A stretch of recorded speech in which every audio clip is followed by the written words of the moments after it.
नमस्कार। India debate में आप सबका स्वागत है। मैं हूं आशुतोष पाठक। मित्रों, राजनीति की कुछ बातें बहुत गंभीर होती जा रही हैं। कभी कभी आपको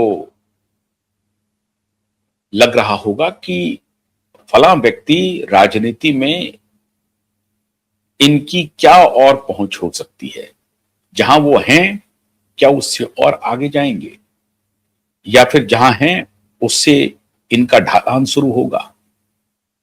और इस पर उहापोह चलते रहता है। हर चौक चौराहे, घर में, नुक्कड़ पे, गली में, हर जगह चर्चा होती रहती है। और खास तौर से ऐसे व्यक्ति की जो कम से कम भारत में सबसे बड़े राज्य के, आबादी के भी हिसाब से सबसे बड़े राज्य के मुखिया हों, 24 करोड़ आबादी के मुखिया हों, तो समझ लीजिए कि पूरा यूरोप के बराबर जिस प्रदेश की राजधानी पर, जिस प्रदेश की आबादी हो, उसके मुखिया के बारे में तो चर्चा होगी ही होगी। आजकल बड़ी चर्चा शुरू हो गई है। हमारी इच्छा थी कि आपको सोनिया गाथा कुछ और बताएं, लेकिन दूसरे प्रकरण में उसे लाऊंगा। लेकिन अभी का जो प्रकरण है वो बहुत महत्वपूर्ण है मित्रों। राजनीति किस करवट बैठेगी, अब यह कहना आसान हो गया है, मुश्किल नहीं है, बिल्कुल भी मुश्किल नहीं है। और ऐसा लग रहा है कि बड़ी तेजी से बहुत सारी बाधाओं को तोड़ते हुए कोई शख्स आगे निकल रहा है और डेसिसिव पर्सनालिटी के रूप में वो अपने आप को स्थापित करता जा रहा है।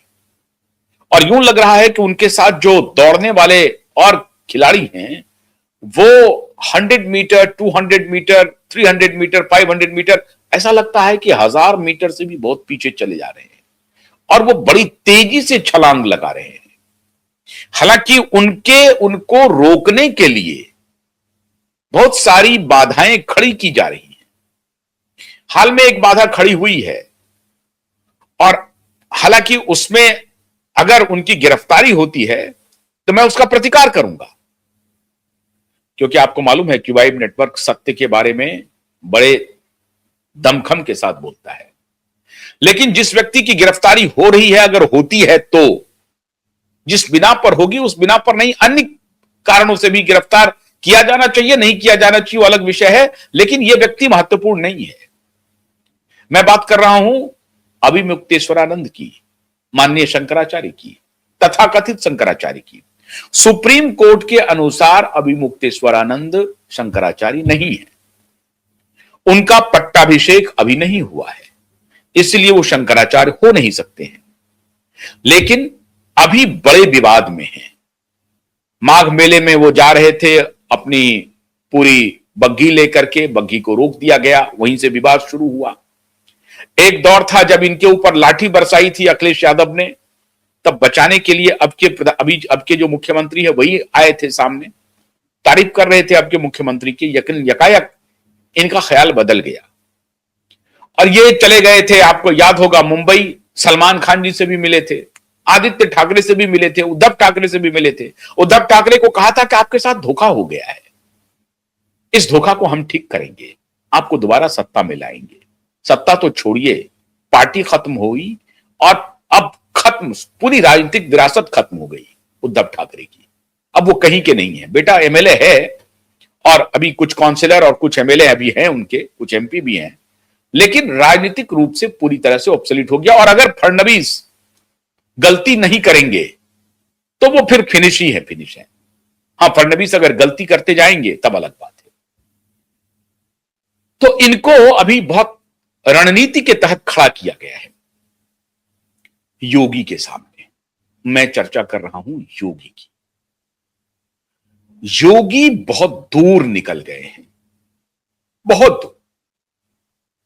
अब इतनी दूर निकल गए हैं जहां से योगी का लौटना मुश्किल है और योगी को पकड़ना मुश्किल है। योगी उस रास्ते पर निकल चुके हैं। जो रास्ता हस्तिनापुर तक आती है। और इसीलिए सत्ता पक्ष में भी खलबली है अंदर से और विपक्ष में भी खलबली है। विपक्ष के लोग तो चाहते हैं कि उत्तर प्रदेश छोड़ें, वो जरा केंद्र में जाएं, क्योंकि जो जो मोटा विपक्ष है अभी उत्तर प्रदेश में, उनका कोई ख्याल केंद्र का नहीं है। वो अपने उत्तर प्रदेश की कुर्सी को सजोना चाहते हैं, तो वो चाहते हैं कि ये हटे तो हम बैठें। उनकी इच्छा जरूर होगी, वो चाहते भी होंगे। लेकिन दो तीन महत्वपूर्ण बात आज आपको समझनी चाहिए योगी के लिए। एक, योगी के साथी कौन है, योगी के सारथी कौन है, योगी के दुश्मन कौन है, योगी का विपक्षी कौन है। प्रतिपक्ष, विपक्ष और दुश्मन दोनों में फर्क है। योगी के साथी और सारथी, उस दोनों में भी फर्क है। साथी कौन है और सारथी कौन है? क्या जो साथी है वही सारथी है, जो सारथी है वही साथी है? ये बात सही है, सारथी वही होगा जो साथ चलेगा, तभी तो वो सारथी होगा। और अगर जो साथ नहीं चलेगा वो सारथी कैसे हो सकता है? तो सारथी और साथी एक है। और जो विपक्ष है, क्या वही दुश्मन है? और दुश्मन और विपक्ष एक है। इसी बिंदु पर आपको आज मैं कुछ बात बताना चाहता हूं।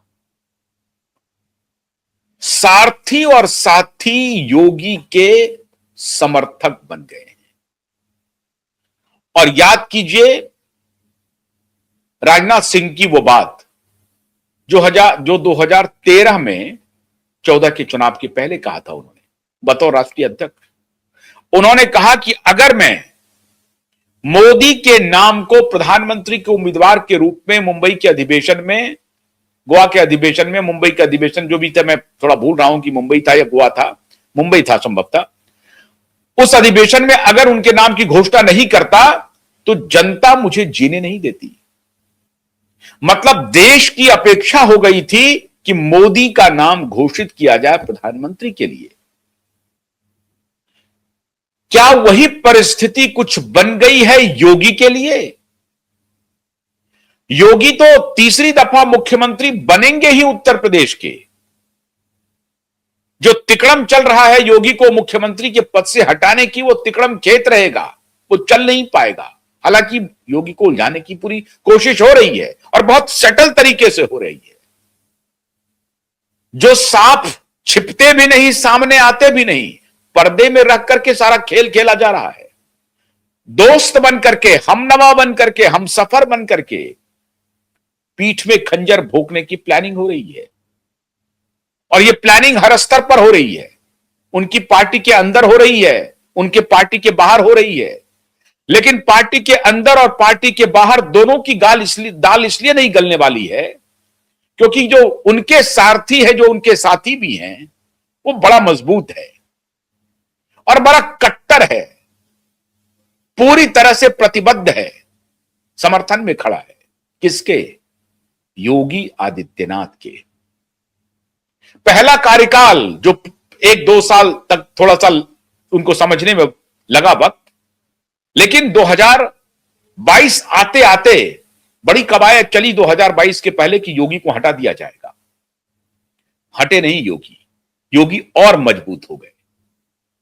और योगी के खिलाफ में अभी जो षड्यंत्र चल रहा है, वो षड्यंत्र भारतीय जनता पार्टी के अंदर से किया गया है।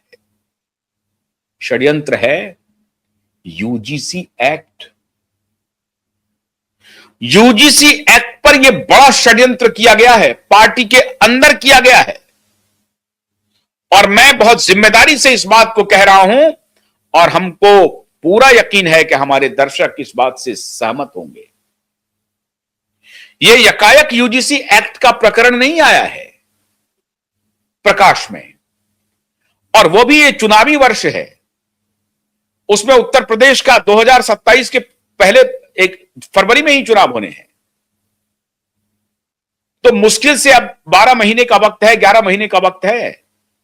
इस 11-12 महीने पहले यूजीसी एक्ट को लाना